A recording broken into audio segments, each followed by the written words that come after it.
ಯಡಿಯೂರಪ್ಪನವ್ರು ಮುಖ್ಯಮಂತ್ರಿ ಆಗಿದ್ದಾಗ ಲಿಂಗಾಯತ ಸಮುದಾಯಕ್ಕೆ ಎಷ್ಟು ಸಚಿವ ಸ್ಥಾನ ಕೊಡ್ತಿದ್ರು? 8 ಸ್ಥಾನ ಕೊಡ್ತಿದ್ರು. ಕುಮಾರಸ್ವಾಮಿಯವರು ಮುಖ್ಯಮಂತ್ರಿ ಆಗಿದ್ದಾಗ ಒಕ್ಕಲಿಗರಿಗೆ 6 ಸ್ಥಾನಗಳನ್ನು ಕೊಟ್ಟಿದ್ದರು. ಈ ಸಮುದಾಯದ ಮುಖ್ಯಮಂತ್ರಿಗಳು 2 ಬಾರಿ ಮುಖ್ಯಮಂತ್ರಿ ಆಗಿದ್ದೀರಿ. 2013ರಿಂದ 2018ರವರೆಗೆ ಒಂದು ಮೇಟಿಯವರಿಗೆ ಕೊಟ್ಟರೆ, ಕೊನೆಯ ಅವಧಿನಲ್ಲಿ ಎಚ್.ಎಂ. ರೇವಣ್ಣವ್ರಿಗೆ ಕೊಟ್ರಿ. ಈ ಬಾರಿ ಒಬ್ಬರಿಗೆ ಮಂತ್ರಿ ಮಾಡಿದ್ದೀರಿ, ಅದು ಬೈರತಿ ಸುರೇಶ್ ಅವರಿಗೆ ಮಾಡಿದ್ದೀರಿ. ಈ ಬಾರಿ ಸಚಿವ ಸಂಪುಟ ಪುನರ್ರಚನೆ ಆಗ್ತಾ ಇದೆ. ಈ ಸಮುದಾಯ ತನ್ನ ಹಕ್ಕನ್ನು ಮಂಡಿಸ್ತಾ ಇದೆ. ಈ ಸಮುದಾಯಕ್ಕೆ 2 ಸಚಿವ ಸ್ಥಾನ, ಉತ್ತರ ಕರ್ನಾಟಕ ಭಾಗ, ಮಧ್ಯ ಕರ್ನಾಟಕ ಭಾಗಕ್ಕೆ 2 ಸಚಿವ ಸ್ಥಾನಗಳನ್ನು ಕೊಡಲೇಬೇಕು. ಕಾಂಗ್ರೆಸ್ ಪಕ್ಷದ ಹೈಕಮಾಂಡ್ ಸಚಿವ ಸಂಪುಟ ಪುನರ್ರಚನೆ ಆಗ್ತಾ ಇದೆ ಅಂತೇಳಿ ಸುದ್ದಿ ಬರ್ತಾ ಇದೆ.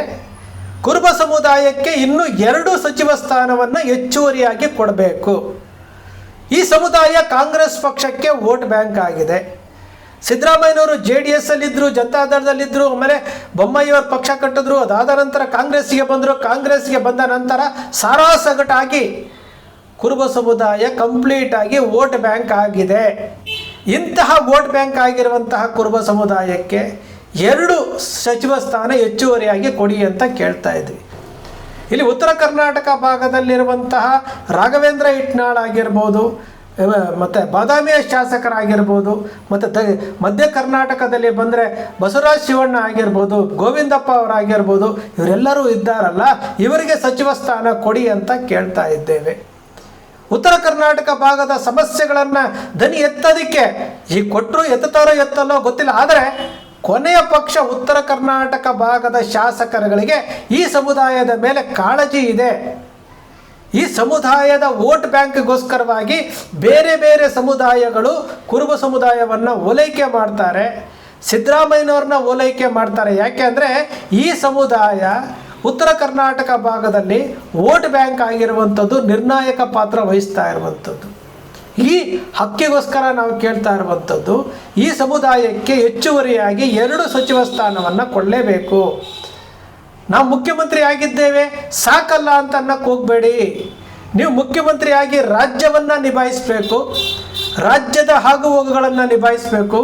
ಆದರೆ ಈ ಸಮುದಾಯದ ಆಗು ಹೋಗುಗಳನ್ನು, ಈ ಸಮುದಾಯದ ಸಮಸ್ಯೆಗಳನ್ನು ಕೇಳುವುದಕ್ಕೆ ಸಮುದಾಯಕ್ಕೆ ಮಿಡಿಯುವಂಥ ಸಚಿವರುಗಳು ಬೇಕು ಸ್ವಾಮಿ.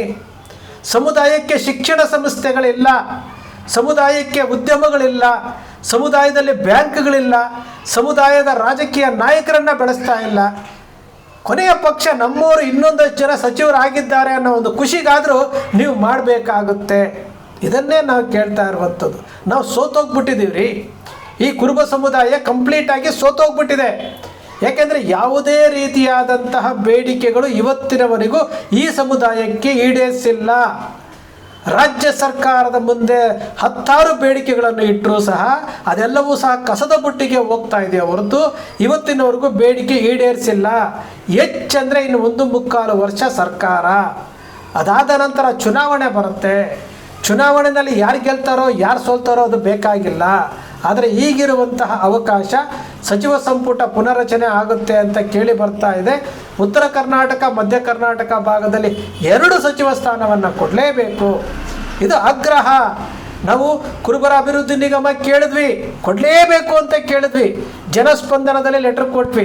ಸಂಗೊಳ್ಳಿ ರಾಯಣ್ಣನ ಭಾವಚಿತ್ರವನ್ನು ಕೇಳಿದ್ವಿ, ಸಂಗೊಳ್ಳಿ ರಾಯಣ್ಣನ ಆಚರಣೆ ಬಗ್ಗೆ ಕೇಳಿದ್ವಿ, ಕನಕದಾಸರ ಹೆಸರನ್ನು ಯೂನಿವರ್ಸಿಟಿ ಗಿಡಕ್ಕೆ ಕೇಳಿದ್ವಿ, ಅಹಲ್ಯಾಬಾಯಿ ಹೋಳ್ಕರ್ ಪ್ರತಿಮೆ ಕೇಳಿದ್ವಿ, ಸಂಗೊಳ್ಳಿ ರಾಯಣ್ಣ ಬಸ್ ನಿಲ್ದಾಣಕ್ಕೆ ಹೆಸರಿಗೆ ಕೇಳಿದ್ವಿ, ಕುರಿಗಾರರ ಸಂರಕ್ಷಣಾ ಕಾಯ್ದೆಯನ್ನು ಬರ ತುಂಬಿ ಅಂತ ಹೇಳಿದ್ವಿ.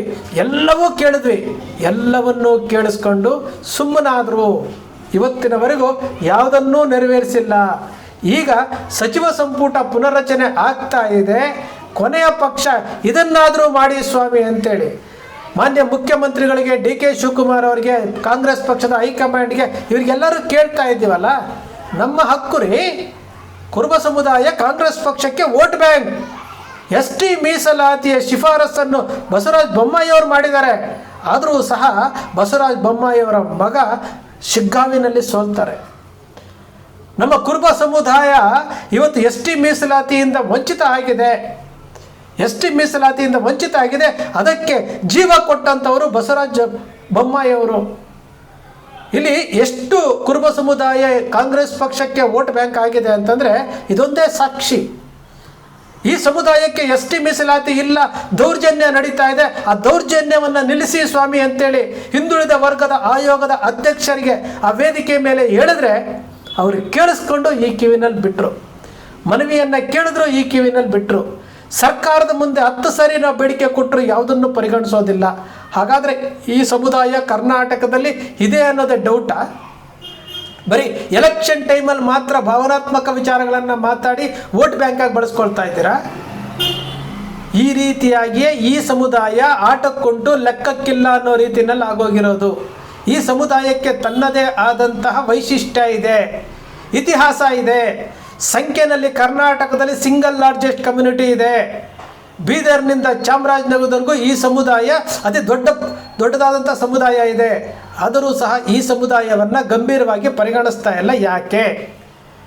ನಾವು ಕೇಳ್ತಾ ಇರ್ಬೋದು, ರಾಜಕೀಯ ಕ್ಷೇತ್ರದಲ್ಲಿ ರಾಜಕೀಯ ನಾಯಕರೇ ಇಲ್ಲದಂತಹ ಪರಿಸ್ಥಿತಿ ನಿರ್ಮಾಣ ಆಗ್ತಾ ಇದೆ. ಸೆಕೆಂಡ್ ಲೈನ್ ಲೀಡರ್ಸ್ಗಳನ್ನು ಬೆಳೆಸಿಲ್ಲ. ಇರುವಂತಹ ಲೀಡರ್ಸ್ಗಳು ಯಾರೂ ಸಹ ಸ್ಪಂದಿಸ್ತಾ ಇಲ್ಲ.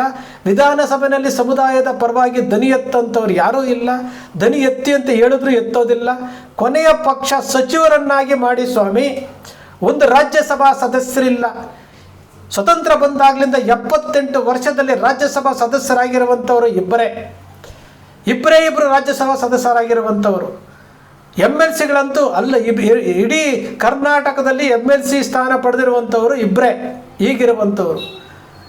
ಇಲ್ಲಿ ಇಷ್ಟೆಲ್ಲ ವಿಚಾರಗಳಿದ್ರೂ ಸಹ ರಾಜಕಾರಣದಲ್ಲಿ ಏನು MLAಗಳಾಗಿ ನಿಮಗೆ ಸರ್ಕಾರ ರಚನೆ ಮಾಡಲಿಕ್ಕೆ ಅವಕಾಶಗಳನ್ನು ಕೊಟ್ಟಿದ್ದಾರೆ, ಎಲ್ಲವನ್ನೂ ಆಗಿದ್ದಾರೆ.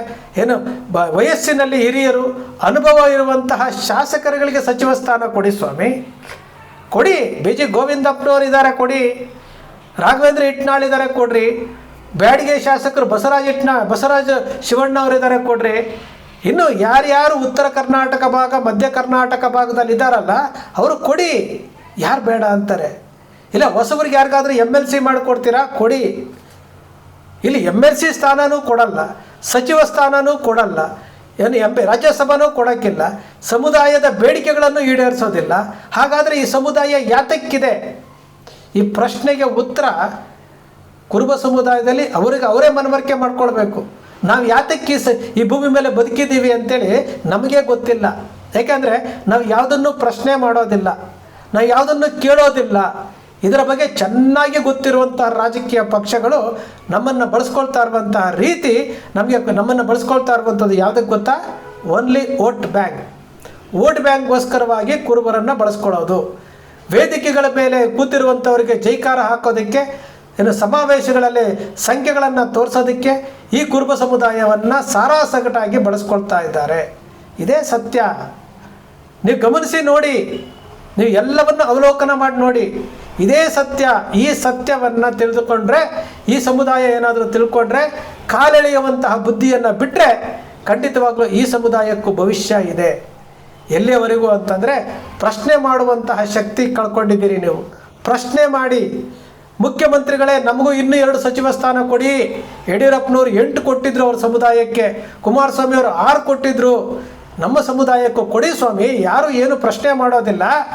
ಈ ಚುನಾವಣೆಯ ನಂತರ ನೀವು ರಾಜಕೀಯದಿಂದ ನಿವೃತ್ತಿ ಆಗ್ತಾ ಇದ್ದೀರಿ. ಚುನಾವಣಾ ರಾಜಕೀಯದಿಂದ ನೀವೇ ಘೋಷಣೆ ಮಾಡ್ಕೊಂಡಿದ್ದೀರಿ. ಮತ್ತು ಮುಂದೆ ಯಾರು ಬರ್ತಾರೋ ಗೊತ್ತಿಲ್ಲ, ಯಾರು ಅಧಿಕಾರಕ್ಕೆ ಬರ್ತಾರೋ ಗೊತ್ತಿಲ್ಲ, ನಮ್ಮವ್ರು ಯಾರು ಮುಖ್ಯಮಂತ್ರಿ ಆಗ್ತಾರೋ ಅನ್ನೋದು ಗೊತ್ತಿಲ್ಲ.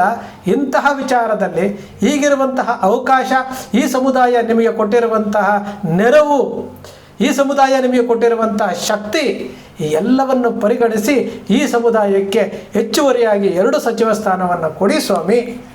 ಇದು ಇನ್ನು 1.25 ವರ್ಷ ಅಧಿಕಾರ ಇರುವಂತಹ ಈ ಸರ್ಕಾರಕ್ಕೆ ಕುರುಬ ಸಮುದಾಯದ ಪರವಾಗಿ ನಿಮ್ಮ ಕನಕ ಟಿವಿಯಿಂದ ಕೇಳ್ತಾ ಇರುವಂತಹ ಬೇಡಿಕೆ.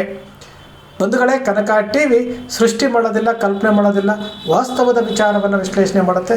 ಕನಕ ಟಿವಿಯ ವಿಶ್ಲೇಷಣೆ ನಿಮ್ಗೆ ಇಷ್ಟ ಆಯಿತು ಅಂದರೆ ಸಬ್ಸ್ಕ್ರೈಬ್ ಆಗಲಿಲ್ಲ ಅಂದರೆ ಸಬ್ಸ್ಕ್ರೈಬ್ ಮಾಡ್ಕೊಳ್ಳಿ. ಪಕ್ಕದಲ್ಲಿ ಕಾಣುವಂಥ ಬೆಲ್ ಐಕಾನ್ ಪ್ರೆಸ್ ಮಾಡಿ, ಶೇರ್ ಮಾಡಿ, ಪ್ರೋತ್ಸಾಹ ನೀಡಿ.